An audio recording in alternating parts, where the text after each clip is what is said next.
और उधमसिंह नगर जिले के गदरपुर में आयोजित आपको बता दें बहुउद्देशीय जो जन कल्याणकारी शिविर है वो चर्चा का विषय बन गया है। जनता की समस्याओं को सुनने और मौके पर उनका समाधान करने के उद्देश्य से लगाए गए इस शिविर में लोगों की उम्मीद के मुताबिक भागीदारी देखने को नहीं मिली। हालात ऐसे रहे कि शिकायत लेकर आने वाले लोगों से कई ज्यादा संख्या में अधिकारी और कर्मचारी मौजूद दिखाई दिए। गदरपुर के गोपाल नगर स्थित राजकीय जो आश्रम है पद्धति उच्चतर माध्यमिक विद्यालय है उसके सभागार में आयोजित इस शिविर में विभिन्न जो विभाग है उनके अधिकारी तैनात नजर आए।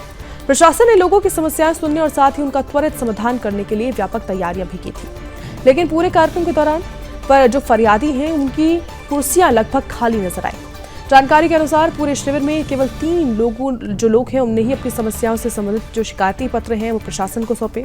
अधिकारियों ने इन शिकायतों से शीघ्र इसके निस्तारण का भरोसा भी दिया और संबंधित विभाग है उनको आवश्यक निर्देश भी दिए। साथ ही सरकार की विभिन्न जो जन कल्याणकारी योजनाएं हैं उनकी जानकारी भी उपस्थित लोगों तक पहुंचाई गई।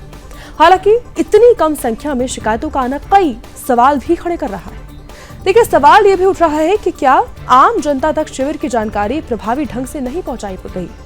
फिर आखिर लोगों का ऐसा आयोजन पर भरोसा कम नहीं होगा, क्योंकि जन समस्याओं के समाधान के लिए आयोजित इस तरह के शिविरों का उद्देश्य प्रशासन और जनता के बीच सीधा संवाद स्थापित करना होता है। शिविर में मौजूद अधिकारियों का कहना है कि इस प्रकार के जो आयोजन है वो आम लोगों को सरकारी योजनाओं और सुविधाओं से जोड़ने का बेहतर माध्यम है। इसके बावजूद लोगों की सीमित भागीदारी चर्चा का विषय बनी हुई। गदरपुर का ये जन कल्याणकारी जो शिविर है वो अब समस्याओं के समाधान से ज्यादा जनता की बेरुखी और कम उपस्थिति को लेकर चर्चा में।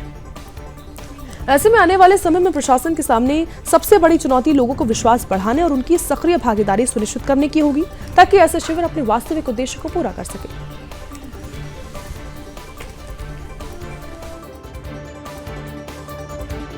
12 वर्ष पूर्ण होने के अवसर पर एक जन कल्याणकारी शिविर का आयोजन किया गया है। इस शिविर में जितने भी केंद्र और राज्य सरकार की जन कल्याणकारी स्कीम्स चल रही हैं उसके बारे में लोगों को जानकारी दी जा रही है, उनके सुझाव और उनकी शिकायतें दी जा रही हैं। जैसे ग्रामीण विकास विभाग से अभी मनरेगा से पीबीजी रामजी स्कीम में ट्रांजिशन हो रहा है, तो उसके बारे में जानकारी दी गई है प्रत्येक प्रधान को कि उनको आगे कैसे प्लान कर रहा है। ऐसे अभी सफाई और कूड़े की जो समस्या है उसके बारे में प्रधान और प्रतिनिधियों से मिलकर इसके बारे में बातचीत की जा रही है, उनके सुझाव लिए